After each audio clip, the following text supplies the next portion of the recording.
Armarinho no ar e hoje o nosso papo é sobre artes visuais. Mas antes da gente apresentar a nossa convidada, aquele recadinho de toda semana. Segue a gente nas redes sociais, @armarinhopdc, e não deixa de assinar as notificações aqui para você não perder nenhum episódio aqui no YouTube. Não é isso, Adelaide? Totalmente. Esse recadinho é muito redondo. Ela arrasa sempre, né? Não à toa ela tem mesmo que fazer essa abertura, porque ela arrasa. Seguinte, vinheta, e na volta a gente vai conhecer quem é a nossa convidada que entende tudo sobre artes visuais.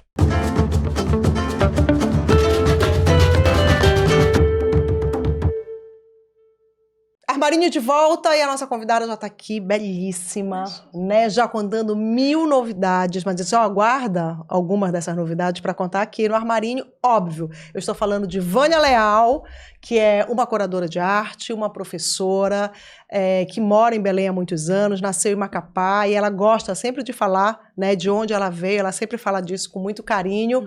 E hoje ela vai falar um pouquinho para a gente sobre esse universo das artes visuais. Vânia, prazer te ter aqui, bonita. Eu que agradeço, muito obrigada, Rita, Adelaide. É um prazer, eu me sinto honrada de estar sentada aqui, de verdade, porque sabe, esse programa de vocês, eu vou chamar de programa, tá? É um programa assim que ele traz as pessoas para dentro, porque ele caminha por vários assuntos interessantes, né, e que nos deixam atualizadas.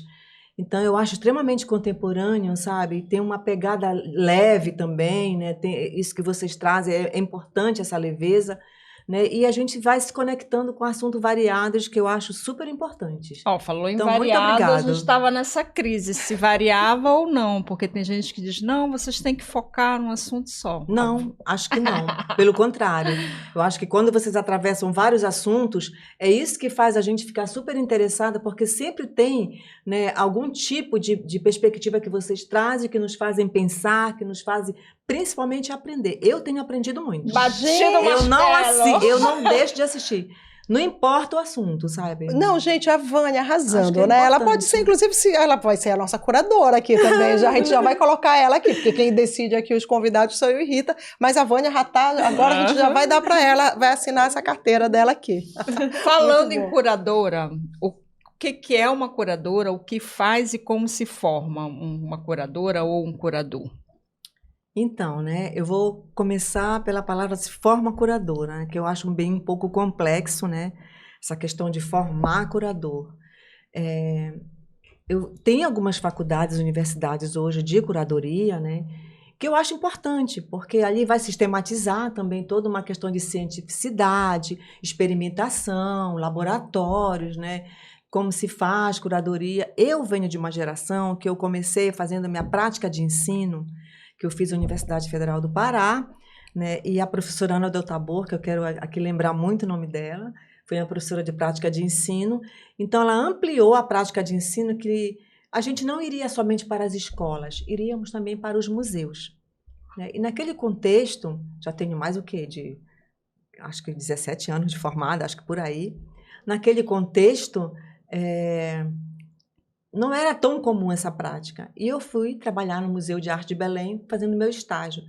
E ali foi muito interessante, porque eu me descobri indo por todos os segmentos do museu. Na época, quem me orientava era a Lídia Souza, que também é uma grande curadora, que eu super admiro. E eu aprendi, né, a gostar muito de museu e das coisas que se faziam no museu. Então, eu caminhei muito, né, em montagem de exposição, pelo educativo, pelo restauro, que eles têm uma equipe de restauro maravilhosa. Isso foi me abrindo um leque de pesquisa. Na década de 98, o Sistema Integrado de Museu abre esses museus para o público. O Museu de Arte Sacra estava fechado para o público. E dessa prática de ensino, eu sou convidada pela Rosângela Brito para assumir o educativo do Sistema Integrado de Museu na época, né? Então, aquilo para mim foi, olha, uma escola também de curadoria. A gente está falando de que ano, Vânia? Foi 98. 98. Tu te consideras mais uma professora ou uma curadora? Como isso está dividido na tua vida? Pois eu gosto muito de ser professora, porque ali também é um momento assim... Na minha casa, ninguém tem muita paciência de me escutar sobre arte. Então, eu sou uma pessoa que eu amo falar sobre arte, sobre as coisas, né? Que eu imagino, que eu vejo. Então, os meus alunos gostam. Eu gosto de trazer eles pelo brilho do meu olhar para comigo, né? E ali eu acreditar muito na educação do olhar e vislumbrar, né? Ali naquele contexto de sala de aula, que eu amo. Então, eu tenho uma relação muito interessante com meus alunos, mas eu te confesso que ser curadora, para mim, hoje, é algo assim que me arrebata profundamente e é isso que me coloca. Desde o momento que eu acordo, já estou pensando em alguma coisa, eu já ando com meus blocos nas minhas bolsas, anotando questões, né? Que nem aquela música da Adriana Calcanhoto, ando pelo mundo, prestando atenção em cores. É um pouco disso. Eu sou um pouco essa pessoa, mas não é de agora. Eu sempre fui assim, sem pretensão. Eu sempre fui anotando coisas pelos caminhos, né? Meu pai também é da arte, é um grande músico, Macapá, referente. E desde muito cedo eu estudei na escola de arte Canto Portinari, lá, né? E caminhava anotando coisas. Então, ser professora está implícito também, não deixa de estar implícito na curadoria, porque você ali, quando está fazendo curadoria, você também está escutando. É um momento que tu para, que tu presta atenção, Tu tu tá escuta. apontando caminhos? A curadoria, ela aponta caminhos? Aponta caminho, né? Mas também deixa o artista... A primeira pergunta que eu faço para o artista, né? Qual é o teu sonho? O que tu queres realizar? Foi muito assim com o Éder Oliveira, me lembro muito bem na Bienal das Amazônias, né? E ele puxou aquele desenho da gaveta, né? Que ele tinha há anos e não conseguia realizar esse projeto. Que foi o que vocês colocaram na Foi. exposição? Uau! E ele disse, é possível realizar? Eu disse, é possível Que é realizar. o Quintino. Quintino. Então, eu começo muito com essa pergunta. Qual é o sonho que tu queres realizar? Para quem não é muito do mundo das artes, o que é um curador? O que ele faz? Como é a rotina do curador? A rotina do curador é um andarilho de cultura.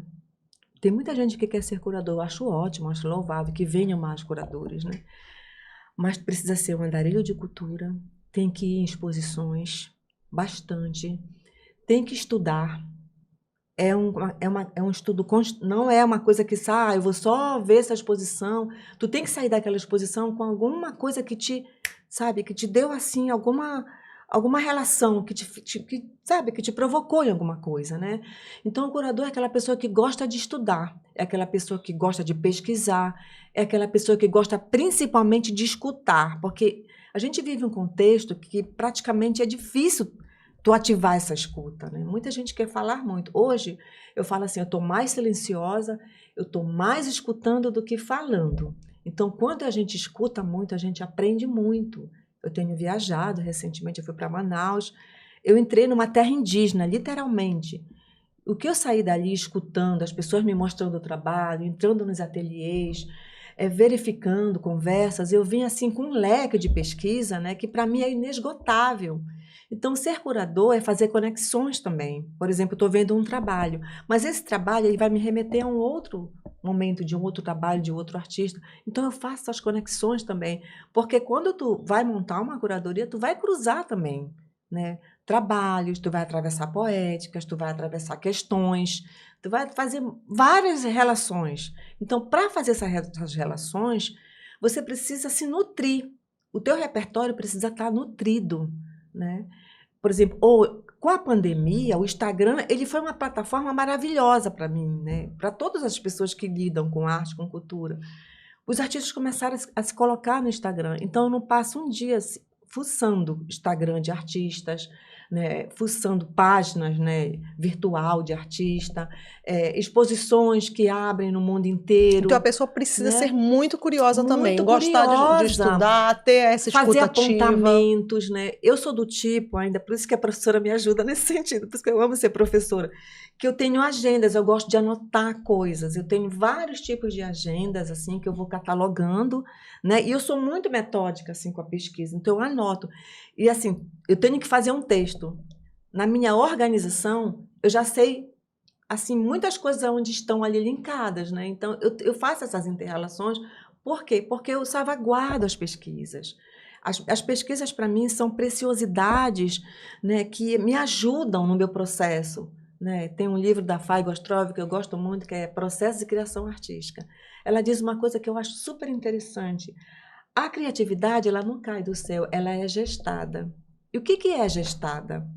É quando tu tem ali teu repertório, tu guarda aqui, né, que é o teu banco de dados, que é bibliográfico, imagético, né, que são tuas referências que tu faz de tudo, da vida, tá ali, né? Mas naquele momento que tu tá criando, e curadoria é criação também, respondendo também, né? Mas na hora que tu tá criando, vem alguma coisa ali, mas não cai do céu, a famosa eureka.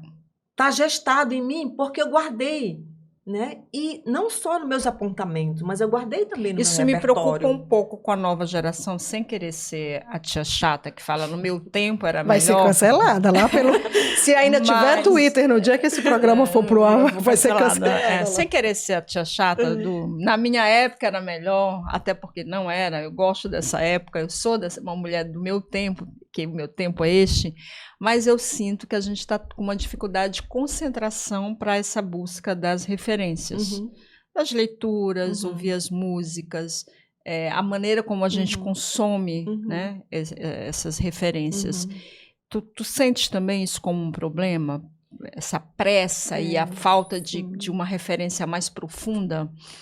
Bom, como eu sou professora, eu lido muito com as juventudes. Vou falar juventudes no plural mesmo por conta da diversidade. Eu percebo que a gente está vivendo um momento imediatista, onde o momento presente já anuncia o momento seguinte. É muito acelerado.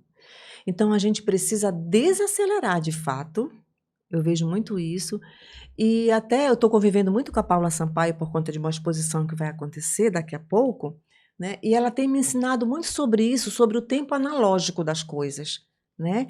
Porque assim, quando você fica achando que a tecnologia vai te trazer todas as soluções para as coisas, aí tem um problema, entendeu? Até no momento de você pensar uma exposição, por exemplo, como a fotógrafa Paula Sampaio. Eu penso também que a falta né, de referência deixa a gente raso e a gente acaba não conseguindo fazer coisas mais disruptivas, digamos eu diria assim. fragmentado. Essa fragmentação, ela pode até parecer que o sujeito tá tipo, tá ligado, tá ligado, tá ligado. Sabe aquela coisa, tá ligado, tá ligado, tá ligado? Porque na hora que ele fala, ele tem uns fragmentos de questões. Eu sei, eu vivo muito isso, às vezes, na sala de aula. Eu estou falando uma coisa, aí o menino lá atrás puxa algo aqui, aí já fala do assunto, me atropela, às vezes, eu deixo ele me atropelar, aí eu respiro, digo, sim, você tem razão. Porém, entretanto, o que tu achas desta questão aqui, assim, a partir do que tu falaste? Vai exigir um pouco mais aí, dele. Escorrega. Então, assim, a pessoa ela pode até parecer para o outro que ela está extremamente, tá ligada. Mas se ela não tiver, sabe, essa base consubstancial, eu gosto muito dessa palavra, né, bem mesmo nutrida, ela se quebra. Porque você não consegue enganar as pessoas muito tempo. E como eu faço muitas questões para fora de Belém, lido muito com Itaú Cultural, agora estou lidando com Tom Yontak, com várias instituições aí fora, para você segurar uma discussão, uma mesa, qualquer questão que venha te confrontar, né? Você precisa estar muito preparada. Você não pode se lançar no mundo de mãos vazias. Eu falo ainda muito mais isso. Sendo uma mulher da periferia. Exatamente, uma mulher cabocla da periferia. E isso não é... Eu nem gosto muito de falar isso assim como se fosse um demérito. Um demérito, eu até evito bastante, mas tem horas que a gente precisa dizer, né? A gente precisa dizer. Em que horas, por exemplo? É uma hora assim que tu te pegas. Vamos falar de curadoria nesse sentido, que é o campo de trabalho onde eu atuo mais nesses confrontos, né? O campo da curadoria para a mulher, ele é escasso. Ele é um campo muito permeado por homens. Hoje que você já vê uma abertura de caminho maior, né? Mas, por exemplo, eu estive uma vez numa mesa de discussão que eram vários curadores de todo o Brasil e eu era da região norte. Eu era a única da região norte, porque era uma de cada região que seriam os curadores viajantes. Então, no primeiro dia de reunião, a gente sentou ao redor de uma mesa redonda, né? Aí, a gente tinha que se apresentar. E aí a gente se apresentou, eu me apresentei, a pessoa do Nordeste se apresentou, Rio Grande do Sul, tarará, tarará. Do nada, né? A pessoa que é de São Paulo, uma das pessoas falou assim, olha, eu quero propor um negócio aqui. Povo do Norte e povo do Nordeste, não me venham com Deleuze e Guattari, porque a gente já não aguenta mais. Então, sabe aquela coisa da hora que às vezes tem algum autor que está rodando ali? Não só autor, eu gosto muito do Nietzsche, que ele fala do meio, do momento e a moda. Né? Das 3 coisas que é os 3 M's que permeiam, né?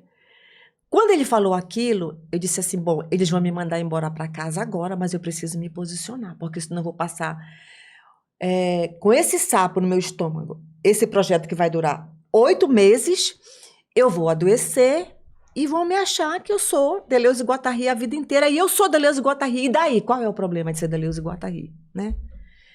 Que quando ele fala das 3 ecologias, está se falando muito na COP, e para mim é um autor que tem tudo a ver com o que está se falando agora em relação à Amazônia. Aí eu pedi a licença, eu disse, como eu falei, eu sou do Norte. Aí eu até citei uma musiquinha que é minha. Eu sou do Norte, é assim, eu sou do Norte, Papaxibé, tomo cachaça de Abaeté. Eu olhava assim para ele. Sou Amazonas, eu sou Pará, eu sou Roraima, sou Amapá, eu sou do Norte. Aí eu comecei a cantar lá. Isso o Aguinaldo Faria chefiava toda a galera, né? Aí eu respirei, eu disse, eu preciso ter equilíbrio emocional para responder. Eu tenho muito controle emocional, né? Aí eu peguei e disse, querido, é a primeira vez que a gente está se reunindo aqui. Eu vim cheia de expectativas, eu me preparei muito para estar aqui.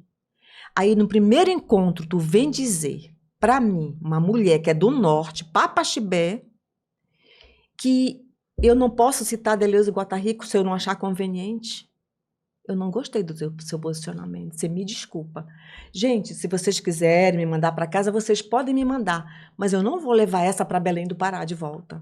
Falei com essas palavras que eu estou dizendo e com os olhos que a terra é de comer. Tenho testemunhas. Ficou aquele clima, nosso curador-chefe puxou a fala, disse que nós estávamos ali, que era para todo mundo ouvir, ele é um gentleman maravilhoso, uma referência, e puxou a conversa de volta, tudo voltou ao normal. Quando terminou ali, a menina do Nordeste veio falar comigo. Eu disse, por que você não se posicionou comigo? É isso que nos enfraquece, mana. Porque numa hora dessa eu fiquei sozinha. Eu corri o risco de ser mandada para casa, mas eu voltaria para casa de cabeça erguida, feliz. Porque, como diz o Rubem Alves, não engula sapo, porque o sapo vai ficar frio no teu estômago e tu vai adoecer. E adoece, amiga. Então eu tenho aprendido a me posicionar, vamos dizer assim, elegantemente, porém, com um certo tipo de revolta. Isso é inegável, a gente vai acumulando as dores e, às vezes, tu passa isso, né? Eu estou trabalhando isso na terapia porque eu não quero mais passar isso para ninguém. Como eu falei para ele cantando, assim, depois eu respirei e falei. Resposta. Porque... eu falo, desafinada, eu sou do Norte. para alguém assim cantando, mas eu amei E uma composição, resposta, né, gente. que a gente fez assim, né? Porque eu sou do Norte e eu já era do Norte desde o Amapá. Embora todo mundo, o Amapá, por incrível que pareça, é uma cidade também que, se tu pensar a nível de Norte, ela fica à margem. Tu só entra lá se for de avião ou de barco. Então eu era aquela menina sonhadora que eu negava, inclusive, que eu era do Amapá. Isso é um ponto importante. Eu negava. Quando eu vim para Belém, né, eu negava um pouco isso. Mas tu negavas para ti ou tu negavas publicamente? Para mim, pessoas? E até publicamente, porque eu achava, pela minha condição, como era lá, como as pessoas viam o Amapá, como a mídia mostrava o Amapá, entendeu? É um lugar de muito menos, é um lugar de muito problema, é um lugar de isso, é um lugar daquilo.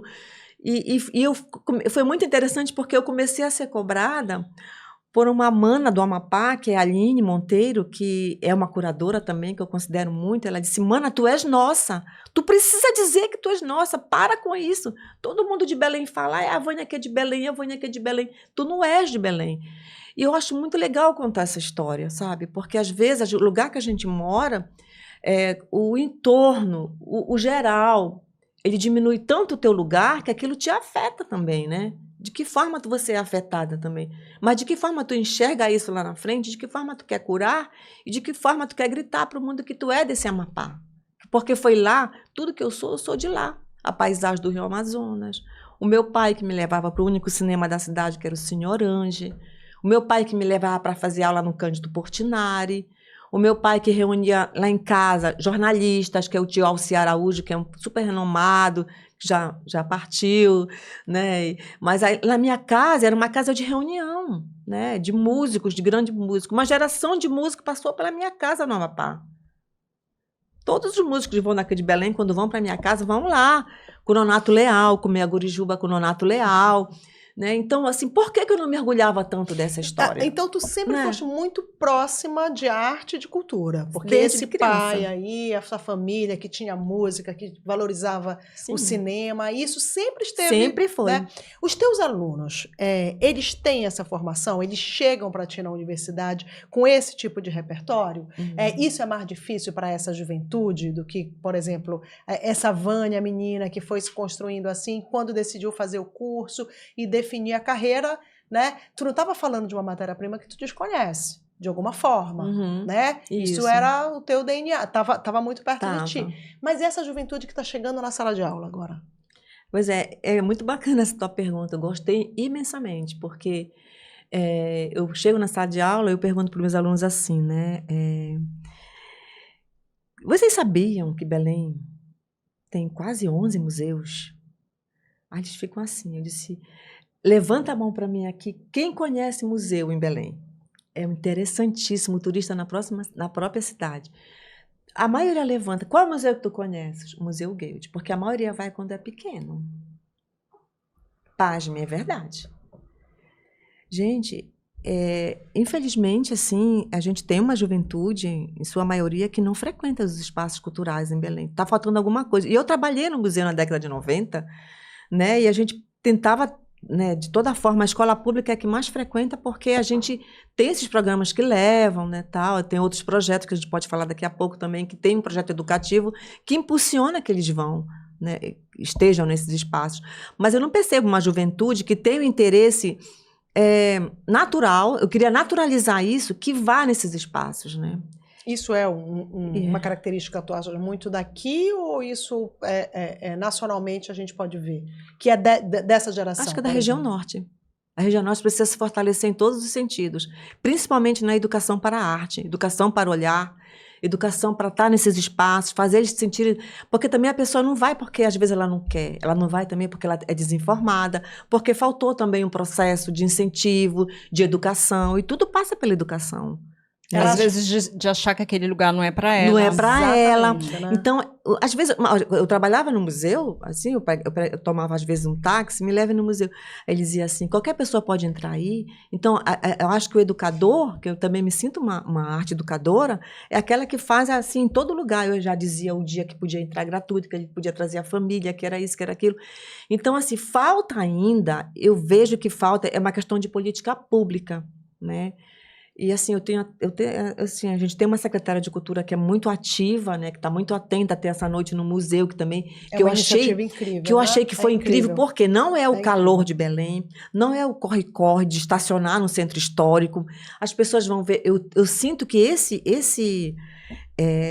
essa proposição, ela está sendo extremamente elevada nesse sentido, porque as pessoas estão indo, eu vejo assim, né? Porque querem estar nesse lugar. Então, eu acredito que está acontecendo uma pequena revolução nesse sentido, né, de que as pessoas estão indo. Né, e a gente sabe que tem muitas coisas favoráveis para ser essa noite no museu ali, para que as pessoas estejam nesse lugar. Né? Vânia, voltando lá à tua musiquinha, Sou do Norte. Papaxibé. Papaxibé. A gente já entrevistou aqui alguns artistas, eu sempre repito um pouco essa pergunta, que é sobre a validação externa. Muita gente que tem um trabalho muito interessante na nossa região, mas que não é reconhecido e só consegue espaço mesmo, só consegue ser reconhecido aqui quando tem uma validação externa, é reconhecido lá fora e volta e todo mundo, agora o fulano realmente é bom. Na curadoria, nas artes visuais, isso acontece? Como foi a tua experiência em relação a essa validação? Porque nos últimos tempos, tu começaste a fazer uma série de trabalhos para fora também, né? Para outras instituições de fora. Tu sentes isso? Eu sinto, Rita, sinceramente, e eu acho que eu fui primeiro reconhecida lá fora. Bem mais lá fora, porque eu fiz um projeto, esse projeto que eu fiz pelo Itaú, que foi em 2002, 2003, 2016, 2017, 2018, foi. E naquele momento lá, que foi esse encontro incrível que teve lá, né? Naquele momento lá, eu sinto que eu já marquei um grafo perante, né? Porque é isso que eu digo, não se lança no mundo de mãos vazias. Depois de lá, eu fui chamada para a 2ª edição, para a 3ª edição, para a 4ª edição do Itaú. E quando o Itaú Cultural foi discutir o novo edital, que agora vigente, eu fui a única pessoa da região norte que fui convidada para ficar numa imersão lá em Mariporã para discutir o novo edital. Né? Eu achei isso bem legal. Então, eu fui primeiro reconhecida lá. Aí depois eu fiz exposições também no Museu Vale, que foi lá em Vitória. Eu comecei a fazer curadorias fora. Eu sentia que os artistas aqui não tinham tanta segurança em mim. Eles sempre me viam atrelada muito ao Arte Pará e ao Paulo Reckenhoff, como aquela pessoa que era adjunta, quando era adjunta, né? Porque eu fazia muito projeto educativo, que eu tenho muito orgulho de dizer que eu fui curadora educacional do Arte Pará. Isso elevou também, né? De uma certa forma. Isso me levou a falar na Bienal de São Paulo sobre essa curadoria educacional, me levou também para outros lugares. Então, eu digo que o que legitimou mais aqui internamente mesmo, né, apesar de eu ter feito já curado uma sala no Arte Pará, em 2017, em 2017, tudo, não era uma coisa assim que os artistas aqui tinham muita... não me viam muito assim como uma curadora. Eu posso falar isso com muita convicção e sem medo de ser feliz, e até entendo, porque isso também é muito atrelado a um colonialismo interno. É até um tipo de complexo que se tem, que se acha que o reconhecimento lá de fora é muito melhor do que o de dentro. Então, é muito mais interessante que um Aguinaldo Farias reconheça um artista do que uma Vânia reconheça um artista, em determinados contextos, assim. Como é que acontece Entendeste? esse reconhecimento? Fala pra gente, como é assim esse processo? Por exemplo, quando vocês descobrem os artistas, vocês vão no acervo do artista, como é que tu vais e olha, tu olha a obra num determinado recorte, ou tu vais olhar a obra do início ao fim? Fala como é que funciona isso, Vânia. Ser curador também é ser de júri de grandes editais importantes do país. E depois do Rumos eu comecei a ser de júri de muitos lugares importantes. Né? O da Funarte agora eu fui. Né? Não estou propagando mais nada, eu deixo rolar, sabe? Mas antigamente eu colocava muito no Instagram, mas aí alguém me disse que eu gostava muito de aparecer no Instagram. Aquilo assim, falei, mas aparecer no Instagram? Mas o que é aparecer no Instagram? Essa é mídia de você mesmo, você tem alegria pelo teu trabalho, de estar numa exposição e, sabe, e fazer ali, te postar. É um dia que tu tá bonita, assim, porque tem dias que a gente tá muito gata, né? Tem dias que eu me sinto gata, sabe? Tem dias hoje que... tá gatíssima. Aí, eu tô com cara de Teresa Batista cansada de guerra, mas eu tô aqui. Mas tem dias que eu me sinto gata, gente, e eu achava que eu tinha direito de fazer uma selfie e me colocar ali naquele Instagram, né? Então, assim, quando uma pessoa falou para mim que eu gostava de aparecer no Instagram, não é que isso tenha me limitado, mas eu recebi até um conselho que aqui da Rita eu agradeço muito, embora aí vai reforçar aquilo que eu disse no início da entrevista. Eu sou uma pessoa que eu presto muita atenção, eu sou uma catalisadora das situações. Eu perguntei para ela na Praça do Carmo, Rita, o que tu acha do meu Instagram? O que tu acha, Rita, não sei o quê? Eu queria até falar contigo para tu me ajudar. Vou fazer essa pergunta para ela quando terminar. E aí ela pegou e disse assim, uma coisa importante para mim, eu acho que tu tens que colocar as coisas profissionais, criar um outro, né, assim, porque às vezes a gente quer postar aniversário de alguém e tal. E aquilo me tocou muito. Se tu fores ver da Bienal para cá, o meu Instagram deu uma virada. Eu passo muito tempo sem postar. Eu nem postei essa história que tá Aí eu falei tudo errado, porque... Né? Porque mas eu entendi que eu precisaria me profissionalizar também, né? Porque ali misturava arte e vida. O que eu coloquei era para colocar mais coisas do trabalho. Que eu achei que potencializou. Por exemplo, o Tiago fez para mim o meu vídeo do final de ano, que eu achei que foi lindo, assim. Pegou todos os momentos, né? A Bienal de São Paulo, a Bienal das Amazônias, pegou as questões da arte, os espaços fluidos. Então, era um profissional, era um social media que estava fazendo ali para mim. E, Vânia, quais são os trabalhos agora? Quem são os teus queridinhos do momento? É isso, é? É queridinho, Não, conta? Não, eu não sou uma curadora de queridinhos. É isso que eu tento me salvaguardar. Não, eu estou não pensando em artistas queridinhos, mas em trabalhos queridinhos que você tenha. O que você está pensando assim. Sei que você está na Bienal das Amazônias. Trabalho, você falou aí da exposição, está trabalhando com a Paula. Deve ser um trabalho incrível, porque a Caríssima é maravilhosa. Que outros trabalhos tu tá assim, estão fazendo teus olhinhos brilharem nesse momento? Tá, mas antes de responder, eu quero só terminar aqui, de dizer para ela que ela perguntou como se dá isso, né? Então, quando eu comecei a ser júri também, que eu acho lindo ser júri, é uma trabalheira, gente. É uma grana curta, mas é uma trabalheira.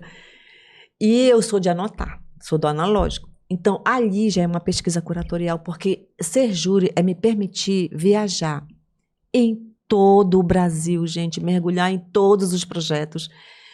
Então, eu tenho uma catalogação de artistas, assim, incríveis, de todo o Brasil, né, que eu vou atualizando por ser júri. E todo ano eu sou júri, todo ano eu sou júri. Eu sempre procuro dizer assim, mesmo diante de uma agenda apertada, que não é fácil ser júri, né, porque tu tem que ter, depois disso passa por uma discussão com outros curadores, tu tem que te segurar na discussão, não é só tu selecionar, tu tem que dizer por que tu queres. Por exemplo, quando eu fui do Centro Cultural São Paulo, ano retrasado, isso é legal de contar. E aí eu disse assim para elas, que bom que a Cetra virou para o norte, né? Que bom que o Centro Cultural agora está trazendo uma curadora mulher do norte. É nessas horas que eu tenho que dizer que uma curadora mulher. Tem que dizer. Aí, quando eu fui, eu trabalho muito assim nessa perspectiva de valorar artistas que estão na invisibilidade, mas que são muito potentes e têm uma qualidade boa de trabalho. E aí, mano, quando eu vi o Francelino bater lá, que era um artista que precisava reverberar, eu comprei um monte de coisa de Meriti, estudei profundamente o que era essa palmeirinha elegante, me armei toda dessa poética dele, porque ele trabalha de esculturas em grandes, né, monumentalidade de escultura, mas trazendo o nosso isopor da Amazônia. Eu disse, esse menino vai entrar nesse edital.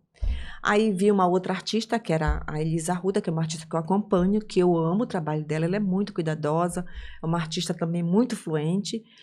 E uma outra, que é aquela Sankofa de Manaus.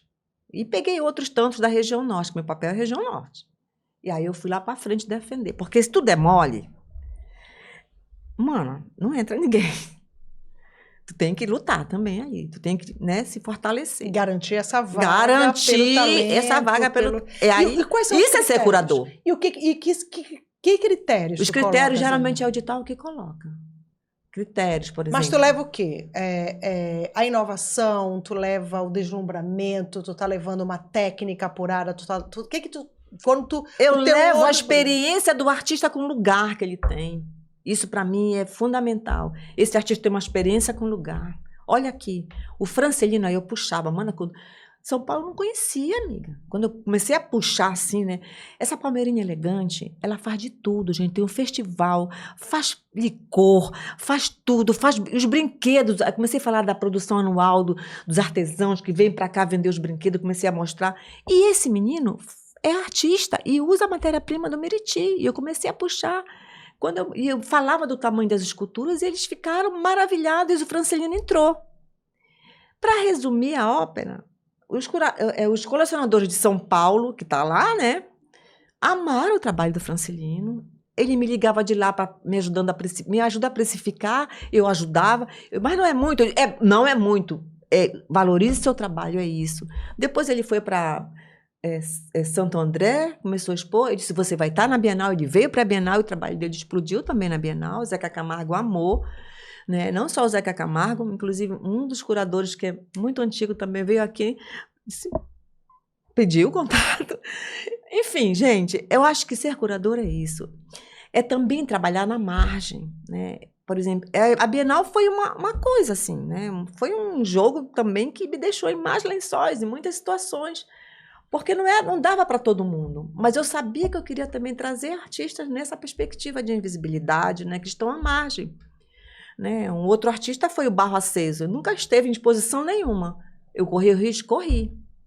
E a Bonita também, que ficava, né, que é do interior do Pará, E a A gente Bonicta está falando, veio... inclusive, de 3 homens negros, né? Se taxa agora 3 homens negros, 3 artistas negros que poucas pessoas conhecem e que, de repente, eles estão E no que até lugar até conheciam, mas não estavam ali. Por algum motivo que eu não sei dizer, porque eu O não sei que do motivo valida de esse ninguém. artista? A Rita estava falando dessa coisa da validação. Você tem um artista, ele só passa a ter relevância para esse mercado. Eu tenho uma pergunta aqui bem do tipo que a Rita gosta, bem de advogada do diabo, né? Ele precisa estar numa Bienal, ele precisa estar no salão de arte para que as pessoas olhem e dizem assim, ele é bom, ele é incrível, ele vale milhões? Determinados momentos, sim. Né? Por exemplo, a Bienal das Amazônias legitimou muito artistas. A gente tem que foi um marco. A Bienal das Amazônias, eu já estou no Circuito das Artes aqui em Belém há muito tempo mesmo. Eu posso te dizer que a Bienal das Amazônias legitimou muitos artistas, dentre eles a Bonicta, né? Porque eu acho legal citar esse caso, né? Veio um curador aqui que é Andarilho mesmo, que é o Cláudio, né? Hernandes, ele veio aqui e veio gravar uma entrevista comigo, gravou a entrevista, tudo. E ele disse assim, você pode gravar de frente dessa obra, que era a obra da Bonicta? Aí eu não entendi naquele momento por quê. Eu disse, não, tudo bem, é um trabalho, inclusive, de um artista que eu curei, que está com o nosso núcleo e tal. E ao final ele disse assim, tem como eu falar com esse artista? E meu receio é que ele não estivesse em Belém, né? Porque ele mora no interior, mas também faz graduação, acho que em BH. Na Bahia. Na Bahia. E aí eu falei assim, um momento, passei, Bonicta, estás aonde? Tô aqui na esquina, vendo a empena da Aurá subir. Eu disse, mano, corre aqui. Sabe, eu acredito muito no momento certo, na hora certa tem que rolar. Aí sentou ele, o curador, a equipe toda dele, que estava fazendo, né, a questão do audiovisual, e convidou Bonicta para ir para a Amazônia, né, venezuelana. E ele foi. Que lindo, né? Um artista jovem, Ele foi, talentosíssimo. fez lá uma interferência incrível. E assim, né? É aquela coisa do momento. E eu sinto que a Bonicta precisava mais ainda. Aí eu fui convidada pelo Ling, que é um projeto do Rio Grande do Sul. Sou curadora agora do ano de 2024. E eu teria que indicar 4 artistas. Aí eu indiquei Bonicta, Éder Oliveira. A gente sempre tem que equilibrar, trazer essa visibilidade, mas trazer um também que é mais experiente, né? E que você precisa equalizar isso. Aí eu trouxe o Éder Oliveira, que vai para o 2º semestre, a Bonicta, que vai para o 2º, e para os 2 primeiros semestres chamei a Bárbara Savana, que é uma artista do Marajó, e fui lá em Manaus conversar com a Sanipan, e a Sanipan é uma artista indígena que vai estar também no Ling. O Rafael Fonseca, que é curador da Bienal do Mercosul, pediu para Laura Ling, né, para olhar a curadoria do Ling. E ele olhou e pediu meu contato, a gente conversou bastante, ele colocou para mim o partido curatorial dele, que ele tinha escrito na Bienal do Mercosul, eu devolvi meu partido curatorial do Ling para ele. O que é o partido curatorial? É o teu texto, é como aquele conceito que tu constrói para aquela edição, né? Aí eu compartilhei. É aquilo que quando a gente chega na exposição a gente lê? Isso. Aí eu compartilhei. Pelo menos uma parte dele. Uma parte. Dá para os mortais entenderem ali. Aí eu compartilhei meu partido também, houve uma troca curatorial, e o Rafael Fonseca super direto, do jeito que eu gosto. Olha, Vânia, eu vou olhar. Mas se eu não gostar, eu vou logo te dizer. Não vou te prometer. Eu disse, meu queridíssimo, você está trabalhando com uma pessoa também que lida muito com isso. Eu quero que você seja direto comigo. Mas foram as minhas escolhas, eu acredito nesses artistas por isso. Ela defendi cada um lá. E ele escolheu a Bonicta, que vai estar na Bienal do Mercosul. E eu também, claro, vou estar com a Bonicta. Ele vai dar meus créditos, dar meu partido também, curatorial, de uma certa forma, né? Que vai ser bom para mim e vai ser bom para o artista. Mas para mim, o que mais me interessa é o artista, de verdade. Mas não vou negar também que uma cabocla do norte, de novo, né? Uma mulher cabocla do norte está na Bienal do Mercosul também não é ruim.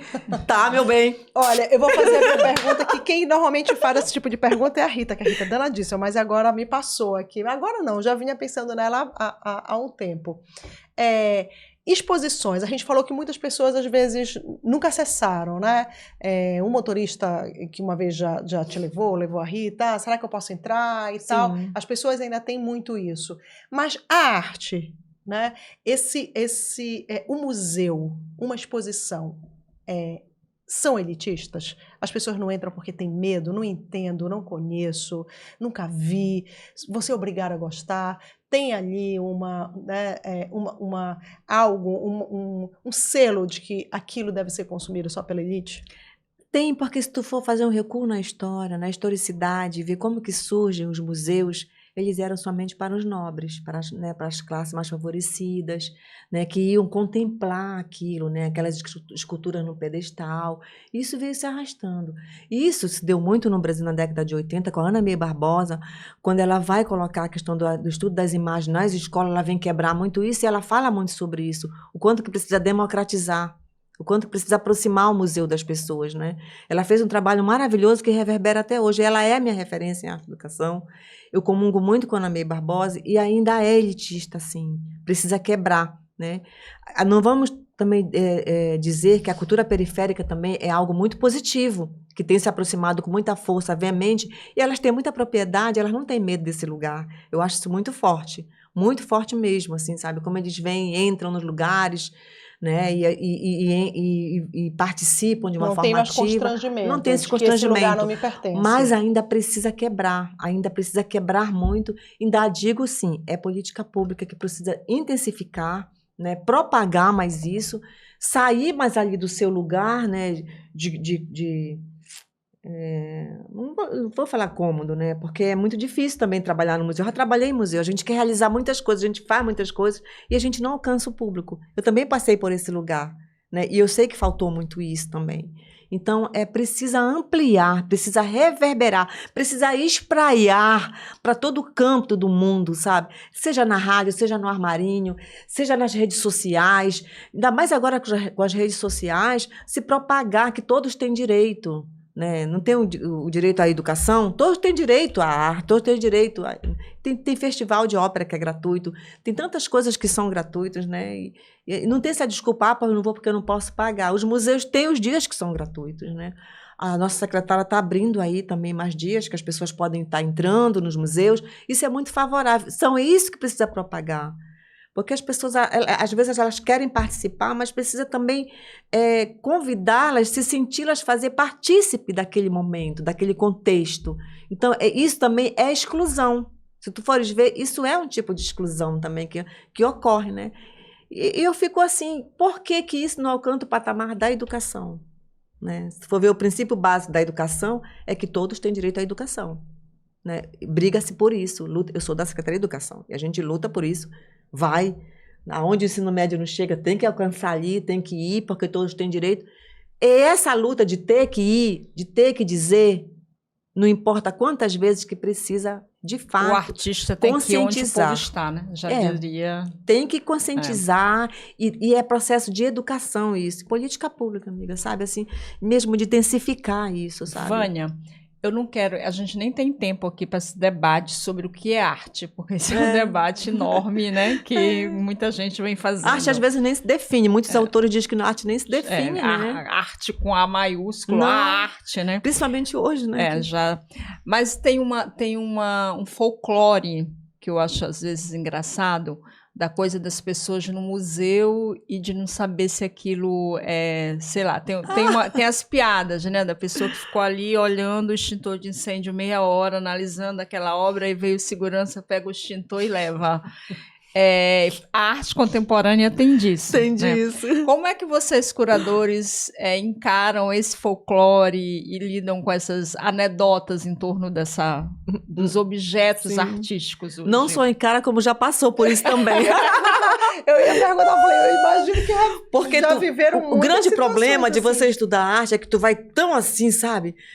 Querendo já colocar as tuas coisas, os teus discursos. O legal é entrar numa exposição e se despir mesmo, sabe? Por isso que eu gosto muito das pessoas assim, que não estudam tanto arte, que vão e fazem uma leitura tão legal, porque elas fazem uma conexão interessante com a obra, né? Com o trabalho. Eu lembro de uma exposição que foi do Arte Pará, que tinha uma parede instalativa do Egon Pacheco, que é um artista de Santarém. Era uma instalação com caixas de fósforo, sabe? Assim, ele pegava a caixa de fósforo, os palitos de fósforo, e fazia uma grande instalação discutindo ali várias questões sobre o fogo, até porque ele trabalha com essa questão de queimada também nas matas, tal, né? E aí foi muito legal, porque veio uma família, né, sobre isso, né? Aí o cara falou assim, o marido era o marido, a esposa e uns filhos lá, enfim. Aí ele falou assim, ele começou a rir. Quando a pessoa ri diante de um trabalho, é um certo tipo de nervosismo, porque ela não está sabendo também se comunicar com aquilo. Então, eles acham muita graça diante de uma obra contemporânea. Ele riu, né? Ele falou assim, mas isso aí, caixa de fósforo, olha aí, não sei o quê. Isso aí lá é arte, não sei o quê. Começou a desdenhar, né? E tirar muito sarro assim, da obra do artista. E aí a esposa dele, eu achei muito legal essa experiência, né? Ela calou assim, ficou olhando. Ela disse, pois tu queres saber? Eu achei esse trabalho, essa arte, ela falou, essa arte muito incrível, porque todo dia eu lido com caixa de fósforo lá na minha cozinha, eu jogo no lixo, e eu nunca pensei que isso poderia estar aqui, no museu, e olha aqui, né, uma coisa tão bonita que ele está querendo dizer. E ela começou a dialogar, e começou a filosofar com o trabalho, como eu nunca tinha filosofado. Eu achei aquilo lindo, eu queria ter gravado, mas marcou assim profundamente, porque o olhar desprovido faz uma leitura muito linkado com aquilo que ela lida, com aquele cotidiano, que ela está ali, ela olha, ela enxerga, mas ela não vê. Vê é diferente de olhar. E ali ela viu E a gente a materialidade. Também, outra anedota também é, isso até eu faria. Isso até eu faria. E por que não faz? Essa é uma boa resposta. E por que não faz? Foi o que o marido dela falou, né? Mas se pegar fósforo assim, mulher, só juntar e colocar e colar, mas não fez. E ela disse assim, e eu não fiz. Né? Eu achei muito lindo isso, assim, o depoimento dela. Né? Eu me emocionei muito como educadora, sabe? Porque ali, sim, é de fato a fruição com a obra. Entendeste? É quando a pessoa entra em contato, sente a materialidade, lida com a materialidade e ela começou a ver a materialidade, de fato. Né? Ela começou a ter uma experiência com a arte. Isso é ter uma experiência com a arte no museu. Por isso, encontrar vários significados. Uma obra nunca vai ter um único significado. Não, Humberto Eco fala muito no livro dele, a obra aberta. E tem que ser aberta. Já imaginou? Não, nem consigo imaginar se fosse igual, né? Seria assim, né? Horrível. Mas o legal é isso, sabe? São essas leituras. E por isso que eu insisto muito que nada substitui o contato direto com a obra, né? Por exemplo, eu como professora, eu tenho uma frustração que eu não conheço o mundo, né? Mas eu conheço o mundo através dos livros, da história da arte, tudo, né? Então, eu fico, assim, sonhando, entrando nos museus, eu me emociono muito, entrando nos lugares. Oh. É meu sonho, eu não tenho vontade de ser rica, mas eu tenho vontade de ir para esses lugares, entendeu? Mas está trabalhando porque eu isso, estudo. Olha os convites, hein? Porque eu estudo sobre isso, eu entendo sobre isso, né? E eu acho assim, quando a gente tem um contato com a obra, muda toda a tua percepção, sabe? De fruição, de pensamento, de sentidos. Teus sentidos são ativados, né? E a obra contemporânea hoje, né, ela é olfativa, né? Ela é tátil, tu pode tocar, tu pode sentir, tu pode, né, interagir. Então, isso é muito bacana. Por isso que cada vez mais as crianças têm que ir para esses espaços, começar logo, sabe, a levar as crianças. Às vezes, assim, eu tenho netas gêmeas, Maria, elas vão comigo desde que estavam no colo. Mas vai levar essa menina para quê? Ela nem entende. Ela entende. Nunca esqueço as Marias diante de uma obra da Luciana Magro, tinha aquele cabelão nas árvores.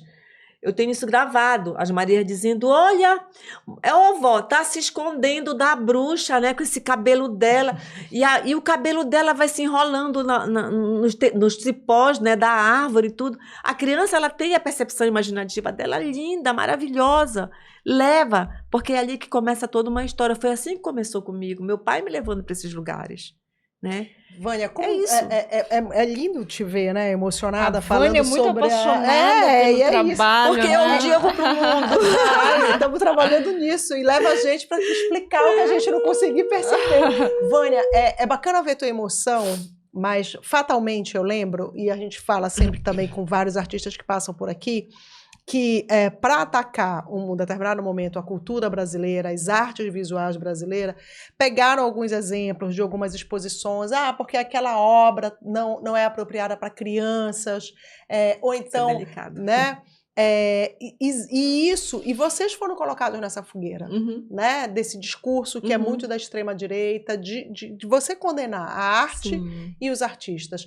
Como é que tu respondes a esse tipo ainda? Porque isso ainda é argumento para muita gente, Sim. né? Sobre investimento, por Uhum. exemplo, nessa educação museal, Uhum. educação Uhum. patrimonial, que a gente Sim. tem falado aqui, e também nas exposições. Uhum. Querem lucrar com as leis e querem ficar botando gente nua nos museus, né? Gente que está em cenas de sexo. Como é que tu percebes isso? E como é que tu contra-argumenta nessa situação? Pois é, porque o nu sempre existiu na arte, né?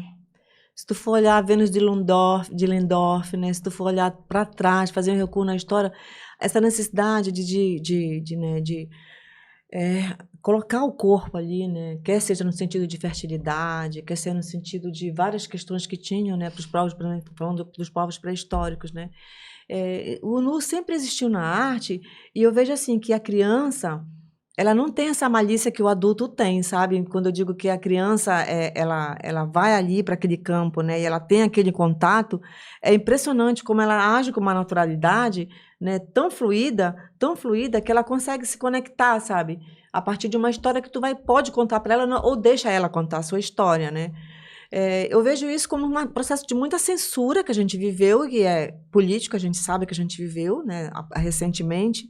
É um processo de acho que um momento assim, muito difícil no país, onde até uma foto de um indígena era, né, cancelada, era proibido, né? Então essas proibições, esses cancelamentos que tem, inclusive de determinadas exposições que alguns curadores fazem, é muito preocupante e a gente precisa lutar contra ainda isso. Persiste, né? Algumas obras muito recentemente, por exemplo, por pressão, às vezes de algum acionista. Sim. Ou de... Aí é que eu queria falar, nos organismos internacionais, principalmente os banqueiros, né? Os bancos, né? Tem alguns casos aí do Banco do Nordeste que realmente proibiu determinada, né, acervo de um artista, tal. Isso ainda acontece. Mas aí porque ainda gera aquela história do mecenas, né? Vamos voltar lá para trás, né? O cara que pagava o pintor para pintar ali, o pintor da corte. Então ele dizia o que ele queria, ele ditava, é o mecenas. Então, isso ainda gera ainda no outro, né, aquele tipo de poder que ele acha que pode, né, se envolver nesse campo que não é o dele. O dele é patrocinar, não é dizer o que tem que ser exposto. Então, ele precisa ter um limiar, um respeito nesse diálogo aí, né? Eu vejo muitos curadores que mantêm, né, ali, trava e acaba que isso acaba virando o trabalho a discussão em si acaba virando um trabalho, um desdobramento do próprio trabalho, que isso não é ruim porque gera reflexão nas pessoas, né? A polarização ela existe, principalmente na rede social, a gente sabe disso, todo mundo é hoje uma doxa teorizante, todo mundo é doxa teorizante, todo mundo teoriza sobre tudo, sobre as coisas, a gente precisa filtrar as informações, né? Como uma pessoa que é da arte e tudo, eu quero manter minhas convicções, né? Eu não quero me ater a preconceitos, de forma alguma. A gente precisa dizer, né? Precisa dizer por que aquele trabalho está ali e precisa se posicionar e se colocar. Porque a gente pode até não conseguir definir arte, mas a gente pode definir o que não é, né? E nada que é feito com controle, uma coisa que ela é livre, já né? passa a ser até outra coisa, né? Então a gente precisa realmente ficar muito atenta a essas questões. E não só essas questões, mas também as próprias pautas, né, identitárias sobre isso. Aí tu perguntar o que é ser curador? É estudar sobre isso, é estudar sobre encarceramento, empoderamento, estudar pequeno manual antirracista, se reeducar. A gente precisa abrir mesmo os horizontes, A né? arte Se traz despir. todas essas questões. Tudo. A arte, ela envolve assim, tanto estudo, sabe? A gente precisa estar tão atenta às coisas, né, que estão no mundo, para que a gente não possa cair numa grande armadilha, né? Porque a gente vive cercado de armadilha, né?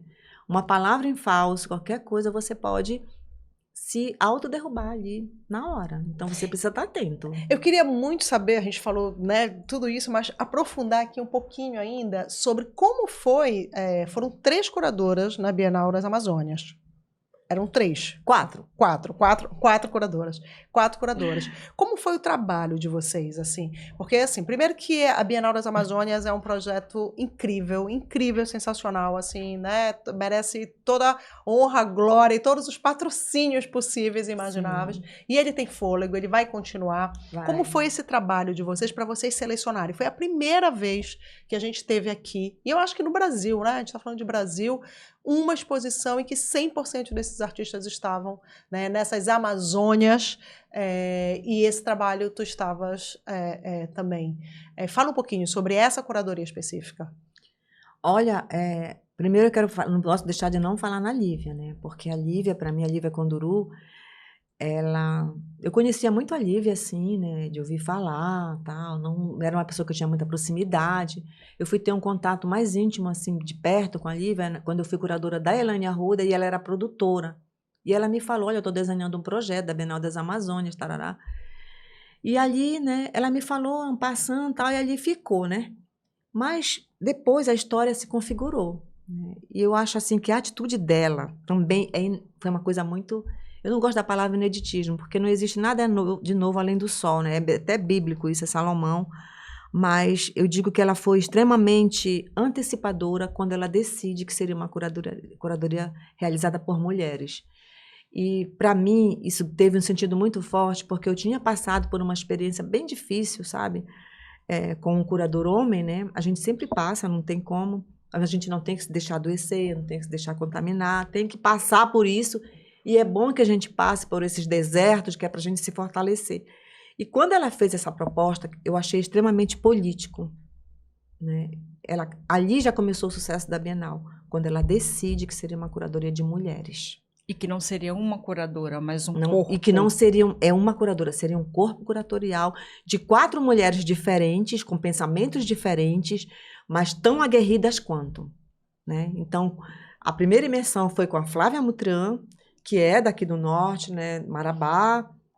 Todo mundo conhece a Flavita Mutran, que é uma fotógrafa. É incrível, eu sou muito fã da Flávia. Eu, a Sandra Benítez, que é uma indígena, e a Kenny Lisso, que é uma curadora incrível também, de muita experiência, internacionalista. A Kenny é uma pessoa muito incrível, né, de uma vasta experiência. E aí a primeira imersão que a gente fez, foi no contexto da pandemia. Eu já levei uma proposta toda organizada, no PPT ali, já levei artista, já levei tudo organizado. A professora tá de ali, né? virgem, não? Sou de Leão, mas sou professora mesmo. Eu já organizei tudo. Mas deve ser um leão chegando em virgem já, né? E a Flavinha não foi atrás, que também é professora, a Flavinha também levou. E foi muito linda a fala da Flávia, que ela dizia assim, gente, eu sou fotógrafa, eu não sou curadora. E eu chamei a Flávia Campos e falei assim, Flávia, nunca mais fala que tu não é curadora. Porque você é curadora, você está aqui. Falei isso para ela, né? E foi muito linda a nossa discussão. Aí veio a Sandra Benítez, veio a Keina, e a gente apresentou ali o nosso núcleo curatorial, naquele contexto. Depois a Bienal não ocorreu no ano seguinte. Aí veio acontecer depois, mas alguns artistas se manteram, e devido ao contexto para cá, alguns não migraram para cá, né?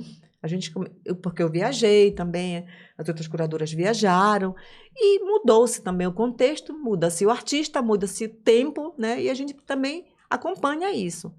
Mas aí a tua pergunta, como foi? Foi muito interessante, porque quando a gente, né, ali, quando surge o conceito de Sapucaí, que foi muito da Sandra Benítez, eu gosto muito da a César, que é de César, e foi a Sandra que pariu mesmo a Sapucaí, né, que em Guarani significa grito, né, significa, mas é um grito, né, assim, que é de liberdade, como se fosse, né, uma coisa de um canto, né, uma questão aguerrida. E antes nós tínhamos lido um texto, que foi até a Keina que sugeriu, que é da Audre Lorde, que era um texto que falava sobre sexualidade, e nesse texto falava sobre essa liberdade de ser, né, que não era a sexualidade no sentido literal, era a sexualidade no sentido dessa liberdade de estar nos espaços de trabalho, liberdade de ir e vir, né, enquanto mulher, enquanto empoderamento. Então, isso nos fortaleceu. Então, quando surge o Sapucaí, que era para ser o conceito da Bienal, a priori, depois ficou o nome do nosso corpo curatorial, que eu acho que ele coube muito bem aqui, porque nós somos essas mulheres fortes, né, cada uma com as suas diferenças. E eu posso te falar uma coisa, a gente fez um pacto na primeira imersão, que a gente iria se proteger. Essa que é a diferença de mulheres. E as mulheres, quando descobrirem isso, elas vão ver que grandes revoluções vão acontecer. Porque tem muita mulher que não protege mulher, tem muita mulher que fala de mulher, tem muita mulher que ainda chega para outra e diz que ela quer aparecer, tem muita mulher que ainda chega para outra e puxa o tapete da outra. E aí eu descobri na Bienal o quanto que é bonito travar um trabalho com mulheres que se decidem fazer ali a gente vai se proteger. Mana, pode acontecer o que acontecer, mas a Keina pula por mim, eu pulo pela Keina, embora se unir, a Sandra Benítez também, entendeu? As duas saíram, né, por motivos profissionais, que foi a Flavinha, mas a Flavinha também foi a que trouxe a sugestão na nossa discussão de Bubuia. Bora dar a César o que é de César, a gente precisa dizer isso, né? E eu luto muito por isso, sabe? Por essa questão que eu chamo de justeza. A gente tem que ser justa, sabe? E a Flavinha trouxe, foi muito engraçado isso, porque quando a gente teve uma reunião, e que seria Sapucaí o conceito da Bienal, e eu falei isso aqui no grupo, assim, para ela, eu disse, meninas, é o seguinte, a gente está acabando de sair de uma Bienal, que foi intitulada Bienal do Índio, que é a Bienal de São Paulo, a gente vive na Amazônia, que é uma diversidade de povos, indígenas, caiçaras, assentados, afro-indígenas, castanheiros, né, quilombolas, são vários, é uma Amazônia multifacetada. Então, eu não acho interessante trazer um conceito curatorial que tem uma terminologia indígena. A gente vai priorizar só os povos indígenas? Não tem só povos indígenas aqui. Quantos artistas vocês fecharam na Bienal? Quantos artistas? Mais de 120 artistas, porque depois teve um conceito que chama emersões, que é justamente os artistas que vão entrando, que foram entrando depois da abertura, né? Que é um conceito muito interessante, que vai trazendo esses artistas. E até ainda a Bienal não acabou. Ainda está entrando a questão da arte urbana, a arte pública, né, que está sendo colocada aí na cidade para todo mundo. O encontro, que vai ser agora modificar o nome, numa questão muito interessante, né? Foi num contexto que parecia ser amigável o encontro entre indígenas e europeus. E agora vai ser Cacique Guapindaia, que eu achei ótimo, né, atualizar, porque o que essa questão do colonialismo, né, e do decolonialismo vem a nos ensinar? Que a gente precisa se reeducar, rever conceitos e rever o quanto que a gente foi extremamente, né, realmente ali encurralado na parede, né, historicamente, por todos os nossos sentidos que ficaram apagados. Que nem aquele indígena que sopra na narina do negro, pode paricar, com a caçoleta, sopra no nariz do outro, tirando o sentido do outro, né? Nosso sentido foi tirado por muito tempo. E a gente está acordando. Eu me considero uma pessoa aprendiz, que estou me reeducando para essas pautas todas. E, assim, não é uma questão de moda, não, gente. É uma questão que veio para ficar, para mudar, para equalizar e, principalmente, né, para trazer muita questão, né, que estão na margem para cá. Então, eu digo muito assim, toda vez que me... Ai, que bom que a seta está virando para a Amazônia. Ai, que bom que vocês estão olhando para cá, né? Como diz o nosso querido Bené Fonteles, antes de arte do que tarde, mas que venham. E quando vier, seja lá quem for, que faça bonito lá fora, por favor, que se arme, que se prepare e que mostre para que veio. Porque somos nós, nortistas, não é só eu, Vânia, né? Somos nós somos muitas mulheres. Muitas mulheres interessantes, muitas artistas, muitas pensadoras, do Amapá, Tocantins, e aí a gente precisa se fortalecer. Se a gente entender isso, mana, é a resposta que eu tenho de uma mulher que eu aprendi na Bienal. A gente vai ganhar o mundo. Acho que é por isso que a Bienal está ganhando o mundo, porque a gente se fortaleceu, se protegeu, se escutou, principalmente, né? Eu acho muito lindo quando a Keina fala comigo, ela me fala, Vânia, ela coloca assim, né? Aí ela vem, ei, maravilhosa!